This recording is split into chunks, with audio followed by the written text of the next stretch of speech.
se tornou comum as pessoas atribuírem qualquer dificuldade que elas tenham à ansiedade.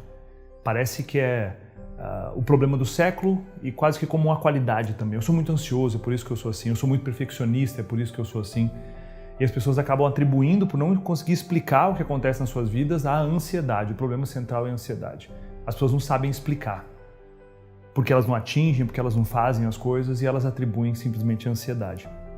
Eu acredito que existem comportamentos que levam à ansiedade. As pessoas estão cada vez mais aceleradas. Nunca as pessoas passaram tanto tempo conectadas a devices, equipamentos eletrônicos, isso sem dúvida nenhuma aumenta o nível de ansiedade. As pessoas começam a ficar muito aceleradas por não conseguir desacelerar e olhar para dentro. Porque, estatisticamente, a gente tem 4 horas por dia que nós gastamos essas 4 horas, as 4 horas que nós temos para poder construir relacionamentos, fazer projetos paralelos fora do trabalho que a gente já tem. E essas 4 horas são as 4 horas de ouro. Essas 4 horas elas eram usadas para relacionamento, para coisas pessoais. E desde o lançamento do primeiro iPhone, essas horas elas têm diminuído, têm sido comidas essas 4 horas com redes sociais. As pessoas estão cada vez mais conectadas e dessa forma as pessoas estão cada vez mais aceleradas. E estando aceleradas, as pessoas elas não conseguem parar para poder perceber o que está acontecendo ao seu redor. E sim, as pessoas ficam mais aceleradas e ficam mais ansiosas. Só que existem muitos outros elementos e as pessoas, por não saberem explicar, elas acabam atribuindo tudo à ansiedade. Uma pesquisa aqui, né? O Brasil é o país com maior taxa de pessoas com transtorno de ansiedade no mundo. Pensa nisso, é o número 1.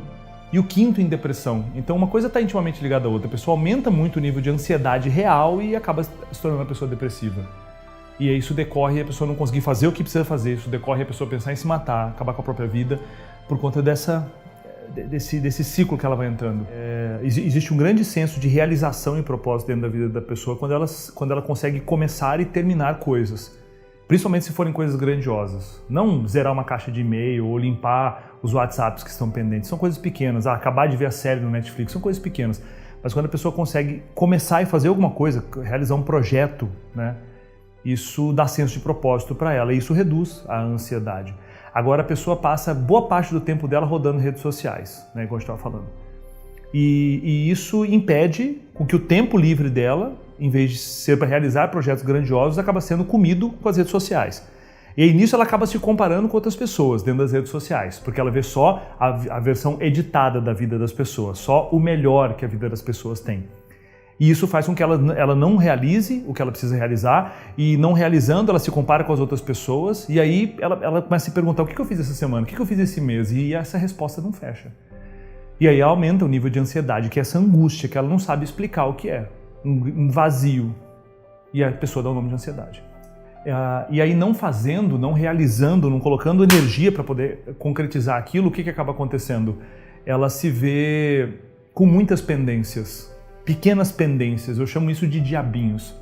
São pequenas vozes que ficam perturbando a pessoa. Vozes que ficam dizendo para ela: você não tem feito atividade física, faz muito tempo que você não dá atenção para os seus clientes, faz muito tempo que você não lê um artigo interessante, aqueles projetos da sua empresa estão atrasados, quando é que você realmente vai fazer diferença na vida? E todas essas pendências, elas vêm na mente e ocupam espaço, são pequenos diabinhos, entende?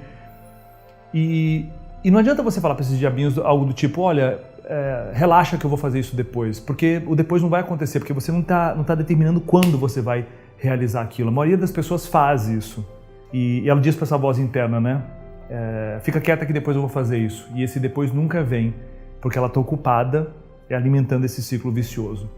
Então, essa é uma outra situação. As pessoas jovens, elas estão perdendo a capacidade de entender que qualquer coisa que se faça é um jogo de longo prazo. As pessoas elas estão entrando numa piração, numa paranoia de que é uma corrida de 100 metros. E não é uma corrida de 100 metros, sempre é uma maratona. São 42 quilômetros. Isso acontece, de novo, por conta da aceleração que a internet tem feito na vida das pessoas. Eu posto uma foto agora e eu já atualizo o meu feed para poder ver quantas curtidas deram, quantos comentários deram. É tudo instantâneo, é tudo para ontem. E aí eu quero fazer um vídeo, eu quero que o vídeo seja editado hoje. Eu quero fazer um projeto, eu quero que ele dê certo hoje. Eu quero começar um negócio, eu quero que ele exploda nos primeiros 90 dias. E não funciona assim. Não é uma corrida de 100 metros, é uma maratona de 42 quilômetros. E esse mindset precisa estar setado na cabeça das pessoas desde o começo.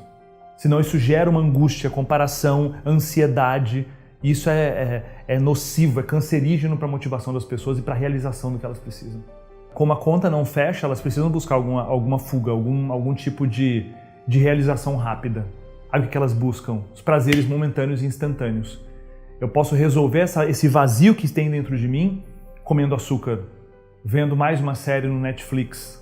Eu posso resolver isso vendo mais um vídeo de um comediante no YouTube. Eu posso resolver isso fazendo, esse tipo de coisa que me dá um prazer momentâneo, mas não gera realização. E essa é a grande diferença da vida. Aí está uma grande questão da vida. É a diferença que existe entre prazer e realização. Realizar algo grandioso contra versus ter um prazer imediato. Entrar numa calça 3 números menor versus comer um bolo de chocolate. Passar uma madrugada estudando uma ferramenta nova, alguma coisa que vai fazer o seu negócio ir para frente, versus beber uma cervejinha com os amigos. Eu não estou dizendo que tem algo errado em relação a curtir a vida, mas tem momentos onde você precisa entender que você precisa de hiperfoco em alguma coisa importante e mergulhar naquilo. As pessoas estão perdendo essa percepção. Estão querendo tudo o tempo todo ao mesmo tempo. Querer tudo o tempo todo ao mesmo tempo é um grande problema. Algumas coisas para mudar esse cenário em relação à ansiedade. A primeira coisa é a pessoa setar no mindset dela que não é algo no curto prazo. O jogo é de longo prazo, para tudo, para relacionamento, para fitness, para finanças. Ninguém enriquece da noite para o dia, ninguém fica com a barriga trincada da noite para o dia, ninguém constrói um relacionamento forte e incrível da noite para o dia. Tudo que é da noite para o dia você pode desconfiar, tem alguma coisa por trás. Outro elemento é a pessoa entender que ela precisa viver realmente o poder do agora. Existem coisas magníficas acontecendo ao redor dela, mas ela não percebe. Ela não consegue perceber mais, talvez, o sorriso da pessoa que a ama, ela não consegue mais sentir o prazer da comida que ela come, ela não consegue ver mais um pôr do sol porque ela está sempre vivendo no futuro. Isso gera uma extrema ansiedade.